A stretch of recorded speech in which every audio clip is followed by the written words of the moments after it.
Amén, hermanos. Gloria a Dios. Vamos a iniciar esta tarde el mensaje del día de hoy. Gracias al Señor por permitirnos este día, hermanos, continuar aquí en la casa de Dios en el templo. Les voy a invitar a abrir sus Biblias al capítulo 11 de la carta a los Hebreos. Hebreos 11, versículo 1. Este será el texto que estaremos considerando para el mensaje de esta tarde, hermanos. Hebreos, carta a los Hebreos, capítulo 11. Y luego leeremos el versículo número 1. Si lo tienen, nos ponemos de pie, hermanos, para leer con reverencia la palabra de Dios. Vamos a leerlo juntos. Todos los que traen su Biblia, lean en alta voz también, hermanos. Amén. Gloria a Dios. Vamos a leer, dice la Escritura de la siguiente manera. Es pues la fe, la sustancia de las cosas que se esperan, la demostración de las cosas que no se ven. Hasta ahí la lectura. Vamos a orar. Padre, damos gracias una vez más por el privilegio de estar en tu casa de oración. Pedimos tu dirección, Señor, en el mensaje. Habla en nuestros corazones. Necesitamos oír tu voz una vez más. Úsame como un instrumento, habla a través de mi boca y recibe toda la honra y la gloria. Te lo ruego en el nombre bendito de Cristo Jesús. Amén, Señor, y amén. Pueden tomar asiento, hermanos. Qué bendición, hermanos, poder tomar este tiempo para ir a la Escritura, la palabra de Dios, porque la Biblia es la palabra de Dios. Dios hablando a través de su palabra, la Biblia. Y en esta tarde, hermanos, vamos a tomar este tiempo para hablar acerca de uno de esos temas que cómo nos hace falta, hermanos, cada día más, poder llenarnos de ese conocimiento de la palabra de Dios. Vamos a hablar sobre la fe. El tema en sí será fe para creerle a Dios. Hermanos, es más, la fe, hermanos, es más que creer en Dios. Nosotros no solamente debemos creer en Dios, debemos creerle a Dios. Amén, hermanos. Dice el versículo en la antigua versión: es pues la fe, la sustancia de las cosas que se esperan, la demostración de las cosas que no se ven. Es pues la fe, la certeza, diría la versión del 60, de lo que se espera, la convicción de lo que no se ve. Eso es lo que dice la palabra de Dios, dicho de una forma y dicho de otra manera, que quiere decir exactamente lo mismo. Así que de eso vamos a hablar esta noche, hermanos, cómo nosotros necesitamos ese tipo de fe. Una de las cosas que sabemos que el Señor lo profetizó, Él dijo que en los últimos tiempos una de las cosas que iba a escasear era la fe.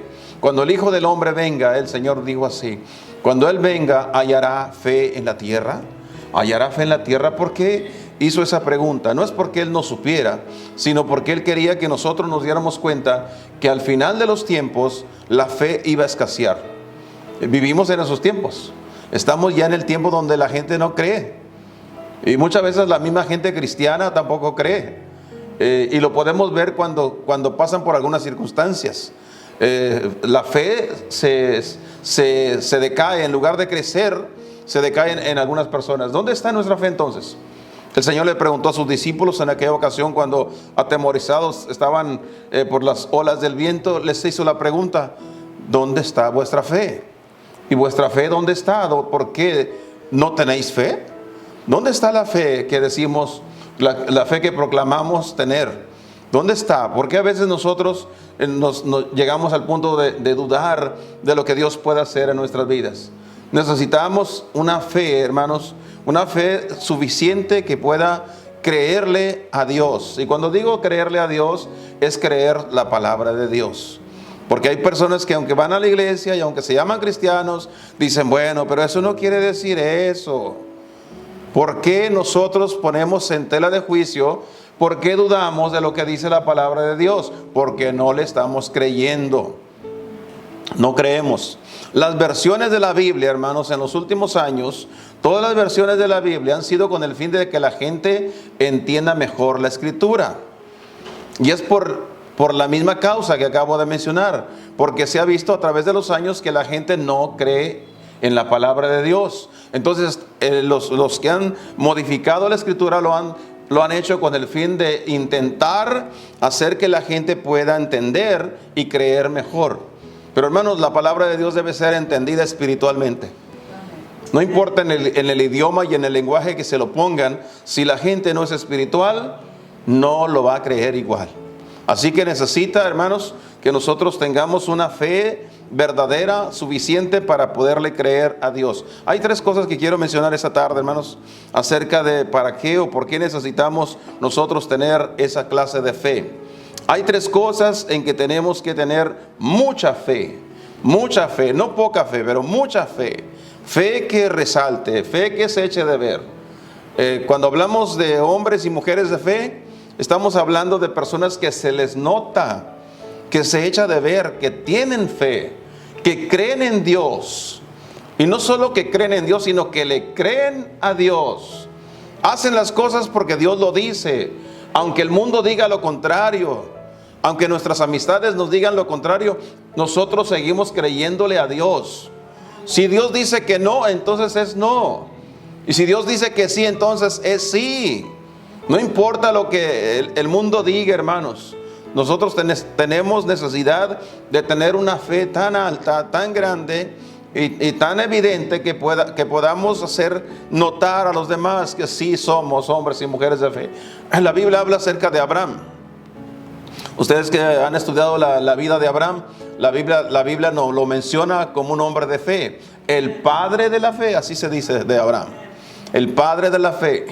Qué bueno que se dijera de nosotros, los que nos siguen a nosotros, nuestros descendientes, que puedan decir el padre de la fe, la madre de la fe.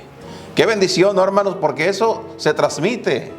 Pablo le dijo a Timoteo: yo sé que tú tienes una fe que se distingue, una fe que sobresalta, pero esa fe primero estuvo en tu abuela y después en tu madre y ahora está en ti. Se transmitió, se trasladó de uno al otro. Por eso en esta noche, hermanos, queremos que tomemos este tiempo para hablar acerca de ese tipo de fe. En el capítulo número 4 del libro de los Hechos, en realidad el capítulo 3 y el 4 hablan de este asunto, pero solamente por razón del tiempo vamos a ver un pasaje en el capítulo 4 del libro de los Hechos. Ahí vamos a encontrar una de las razones, hermanos, o una de las tres cosas en las que nosotros necesitamos tener mucha fe. Necesitamos tener mucha fe, hermanos, para creerle a Dios que Dios tiene el milagro para nuestras vidas. Que Dios tiene un milagro para nosotros. Ahorita vamos a explicar un poco eso. Capítulo número 4, versículo 21. Hechos 4, 21 y verso 22. Vamos a estar leyendo esos dos versículos.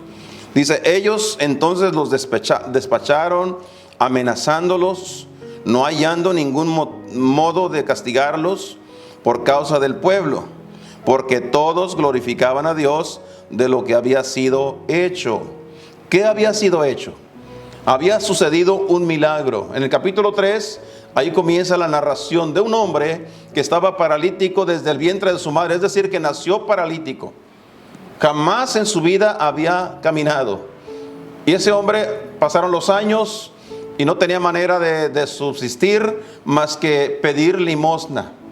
Y la Biblia dice que los parientes, las amistades lo traían y lo dejaban sentado al lado de la puerta, la hermosa, que daba para el templo. Y la Biblia dice que en esa tarde por ahí pasó Juan y Pedro, iban a la oración, iban a orar. Y ahí estaba ese hombre pidiendo con su mano extendida que alguien le diera algo. Y le pidieron a Pedro y Juan, le pidió a Pedro a Juan, y la Biblia dice que Pedro, poniendo sus ojos en él fijamente, le dijo: mira, no tengo ni plata ni oro, como suele suceder en muchos cristianos. Muchos pastores así andamos, hermanos. La gente nos mira con la corbata puesta y dice: este trae dinero. No sabe que muchas veces lo único que traemos es la corbata, pero la billetera anda vacía. Pero le dice Pedro: mira, no tenemos plata ni oro, pero lo que tenemos te damos. En el nombre de Jesucristo de Nazaret, levántate y anda. Y la Biblia dice que tomándole de la mano derecha, le levantó y se le afirmaron sus tobillos, y el hombre dio un brinco, saltó milagrosamente. No le untaron nada, no le dieron masaje, no le dieron terapia, simplemente lo levantaron y el hombre se levantó milagrosamente. Y a causa de ese milagro, porque la Biblia dice que el hombre agradecido comenzó a brincar y saltar y se fue con ellos al templo a la oración, a darle gracias a Dios por el milagro. Y causa de eso, la gente se aglomeró, se juntó para ver lo que había sucedido con el paralítico. Y ya estando todos juntos, Pedro y Juan predicaron el evangelio y 5,000 personas se entregaron a Cristo ese día. Y los judíos, los religiosos, estaban enojados porque muchas personas se estaban convirtiendo a Cristo y los pusieron en la cárcel, etcétera, etcétera. Y vemos la historia. Pero después de haberlos juzgado y no haber encontrado ningún mal, porque no había ninguna razón por qué tenerlos en la cárcel, los soltaron. El versículo que acabamos de leer dice: y ellos entonces, dice, los despacharon amenazándolos, no hallando ningún modo de castigarlos por causa del pueblo, porque todos glorificaban a Dios de lo que había sido hecho. ¿Qué había sido hecho? Un gran milagro. Ese hombre tuvo la fe suficiente para que su milagro se realizara, hermanos. Verso 22 dice, porque el hombre a quien había sido hecho este milagro de sanidad era de más de 40 años tirado en el suelo. Y Dios hizo el milagro. ¿Qué es un milagro? Es algo que Dios hace, hermanos, sin mano humana, sin que nadie meta mano en ello. Y muchas veces nosotros somos testigos de cosas que Dios ha hecho en nuestra vida milagrosamente, hermanos. Él todavía hace milagros. Hermanos, los milagros de Dios en nuestra vida son hechos solamente cuando hay suficiente fe. Cuando el hombre o la mujer, el joven, la señorita, tiene fe en Dios, tiene suficiente fe de creerle a Dios de lo que Él dice. Si Él dice que se puede, entonces sí se puede, claro que sí, hermanos. Por eso que nosotros necesitamos tener suficiente fe para creer que Dios tiene nuestro milagro. ¿Cuál es el milagro, hermanos y hermanas, que en este momento usted y yo necesitamos? Hay milagros que solamente Dios puede hacer. Hablando físicamente y hablando de enfermedades, hay ciertas enfermedades que los médicos dicen simplemente: ya no hay remedio, no se puede hacer más nada. Ahí es donde necesitamos que entre la mano de Dios, que Dios intervenga, que Dios haga el milagro. Porque hay muchas cosas, hermanos, que hoy en día los médicos han tenido que dar testimonio y tener que decir: esto no es otra cosa más que obra de Dios. No había otra manera más que Dios intervino y Dios tuvo que realizar ese milagro. Hablando físicamente. Pero hay otras muchas cosas en las que Dios también obra milagrosamente. Obra milagrosamente. ¿Cuántas veces no nos ha pasado, hermanos? ¿Cuántas veces? Estaba escuchando el testimonio de un hermano que estaba contando de la frustración que tenía porque el autobús en que iba a viajar se fue y no lo alcanzaron. Tuvo que esperarse el siguiente autobús para poder viajar a su pueblo, al destino donde iba. Y cuando esperaron al siguiente autobús, viajando en ese otro autobús, en cierto lugar, en un voladero, estaba el autobús en el que ellos se iban a ir. Dios obró milagrosamente. Hizo que se retrasaran para librarlos de la muerte. Ahí estaban todos volcados. El autobús había ido a un voladero en el que ellos iban a viajar. Y así muchas veces, hermanos, Dios ha obrado milagrosamente. Pero ¿qué me dice usted del milagro de la salvación de nuestras almas? Nadie lo podía hacer, nada más que Dios. Dios tuvo que operar ese milagro. Nosotros hoy en día tenemos familiares, tenemos parientes que no son salvos y, hermanos, esperamos el milagro de Dios. Dios todavía puede hacerlo, hermanos. Así como lo hizo con nosotros, Dios lo puede hacer con ellos también.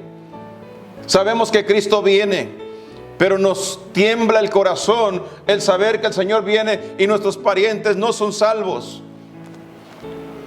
Nos duele el corazón, pero seguimos teniendo fe de que Dios puede hacer el milagro. Dios puede obrar. Dios tendrá su manera de cómo traerlos a sus pies. Así que necesitamos suficiente fe, hermanos, para creer que Dios tiene nuestro milagro. Segundo, hermanos, necesitamos tener tanta fe, mucha fe, para creer que Dios tiene el control de todo. Algunas veces nosotros estamos como los discípulos, angustiados, atemorizados por los vientos de las tempestades en nuestra vida. Estamos tan angustiados, y déjame decirles, normal. Es normal, porque nosotros no sabemos lo que está más allá. ¿Qué es lo que sucederá mañana? No lo sabemos. Pero es bueno saber que Dios está en control.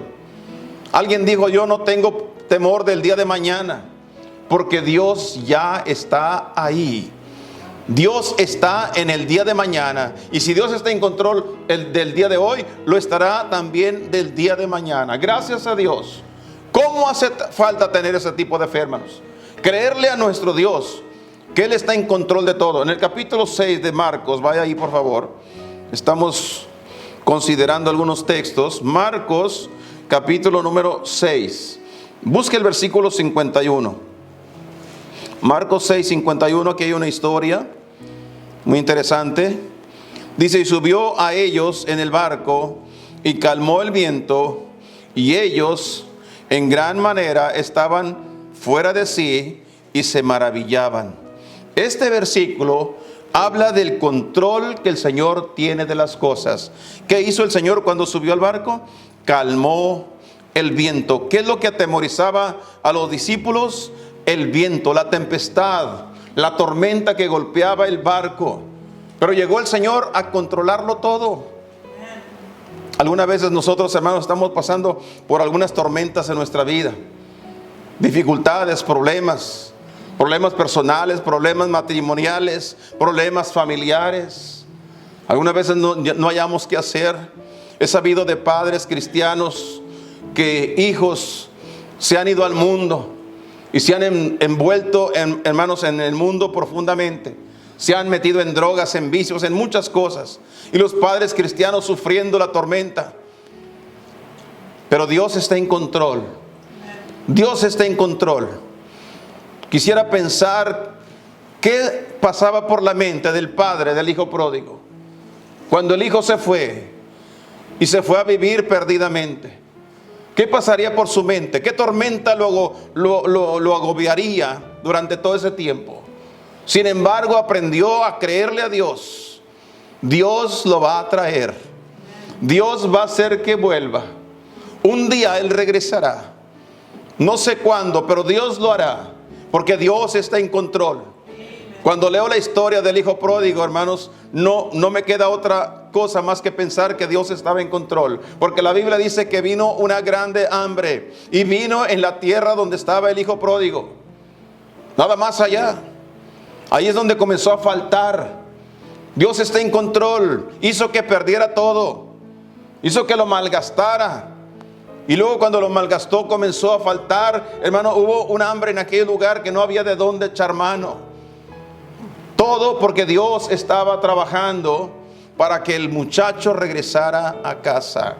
Dios está en control de nuestra situación, hermanos.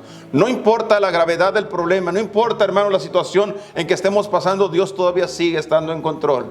Hemos visto en los últimos tiempos, hermanos, cómo hermanos que nosotros amamos, apreciamos y deseamos, hermanos, las cosas buenas para ellos, hemos visto cómo han tenido que pasar por grandes pruebas, grandes sufrimientos. En algunos casos, hermanos, algunos han tenido que pasar y librar la batalla con la muerte. Pero Dios sigue en control. A Dios no se le escapa nada. Para Dios no le toma nada por sorpresa. Todo está bajo el control de Dios. Así que sigamos teniendo fe en que Dios está en control de todo, hermanos. Él está controlando la situación. Por alguna razón Él permite los problemas. Por alguna razón Él permite las dolencias. Por alguna razón Él permite que estas cosas vengan y golpeen nuestra vida. Porque Él quiere mostrarnos que a pesar de ello, Él está en control. Y una tercera cosa, hermanos, que podemos ver también, por qué nosotros necesitamos tener tanta fe en nuestro Dios. También necesitamos tener mucha fe, hermanos, para creer que Dios tiene su tiempo.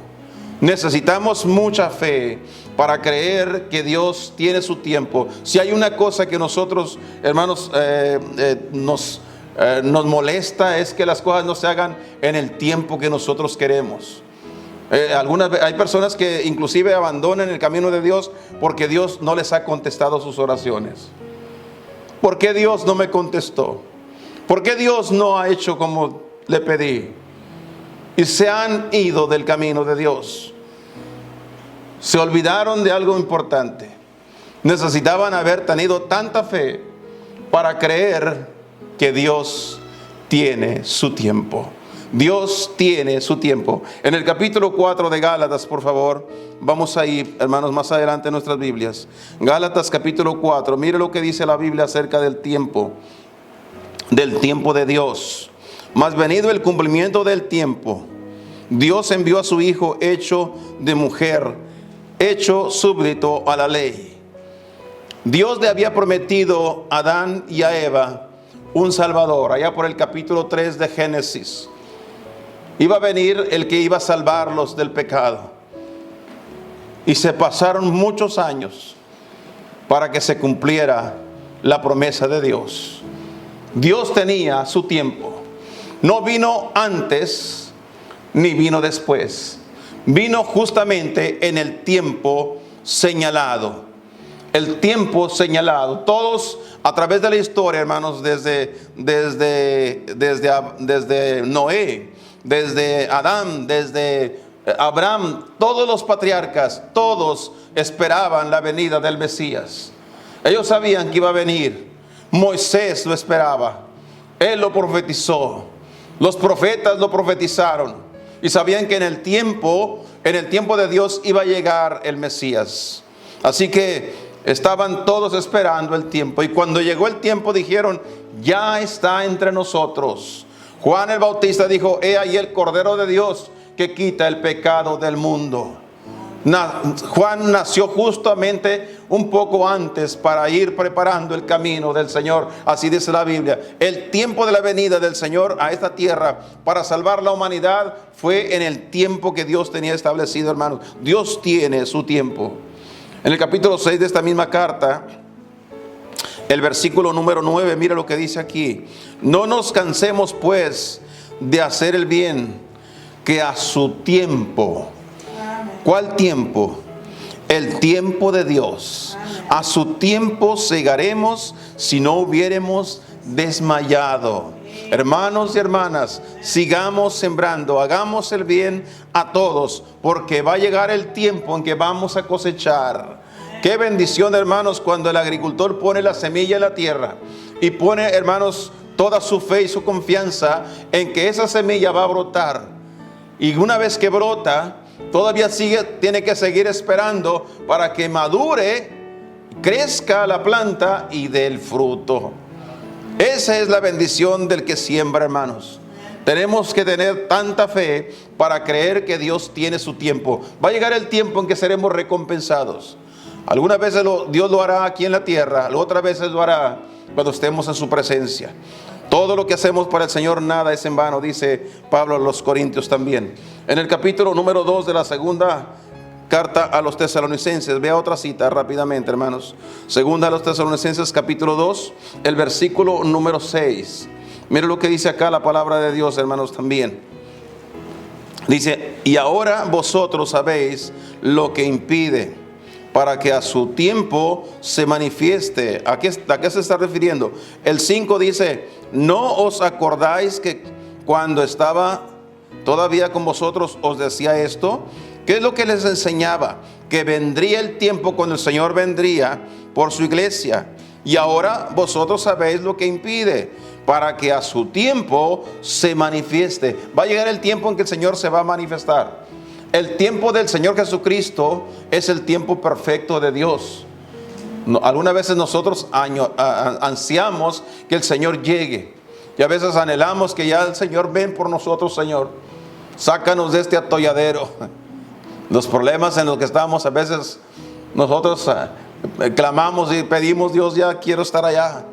Pero no es cuando lo queramos nosotros, es cuando Dios así lo permite y lo establezca, hermano. Él ha dicho que Él tiene su tiempo. Hay otra cita, hermanos, 1 Timoteo 6. Un poquito adelante, vaya ahí por favor. 1 Timoteo capítulo número 6, el versículo número 15. 1 Timoteo 6:15, la cual a su tiempo mostrará el bienaventurado y solo poderoso Rey de reyes y Señor de señores. Dios dice que Él tendrá su tiempo, el tiempo de Dios. Y el tiempo de Dios es perfecto, hermanos. No es cuando nosotros queremos, es cuando Dios quiere. En el capítulo número 1 de Tito, más adelante, Tito capítulo 1 y el versículo 3, mire lo que dice aquí la palabra de Dios. El versículo 1 dice: Pablo, siervo de Dios y apóstol de Jesucristo, según la fe de los escogidos de Dios y el conocimiento de la verdad que es según la piedad, para que la esperanza de la vida eterna, dice, la cual Dios, que no puede mentir, prometió antes de los tiempos de los siglos y manifestó a sus tiempos su palabra por la predicación que me es a mí encomendada por mandamiento de nuestro Salvador Dios. Hermanos, el Evangelio llegó justamente en el tiempo. Gracias a Dios, porque en el 1974, el 26 de agosto, llegó a mi vida. Ese día llegó el Evangelio a mi corazón. Fue cuando fui salvo por la gracia de Dios. Tiene su tiempo, y yo sé que cada uno de ustedes tienen el tiempo, la fecha cuando ustedes conocieron la salvación por medio de la predicación de la palabra de Dios. En otras palabras, hermanos, tenemos que tener tanta fe para que nosotros podamos creer que Dios tiene el milagro que nosotros esperamos. Tenemos que tener tanta fe, hermanos, para nosotros creer que Dios tiene el control de todo lo que nos pasa. Y también tenemos que tener tanta fe para creer que Dios tiene su tiempo para lo que nosotros necesitamos. Cada uno de nosotros debemos de confiarle a Dios nuestra vida sabiendo que Él tiene su tiempo. Inclinemos nuestros rostros, cerremos nuestros ojos para concluir esta tarde con una oración. Señor, damos gracias por el privilegio de poder estar en tu casa en esta tarde.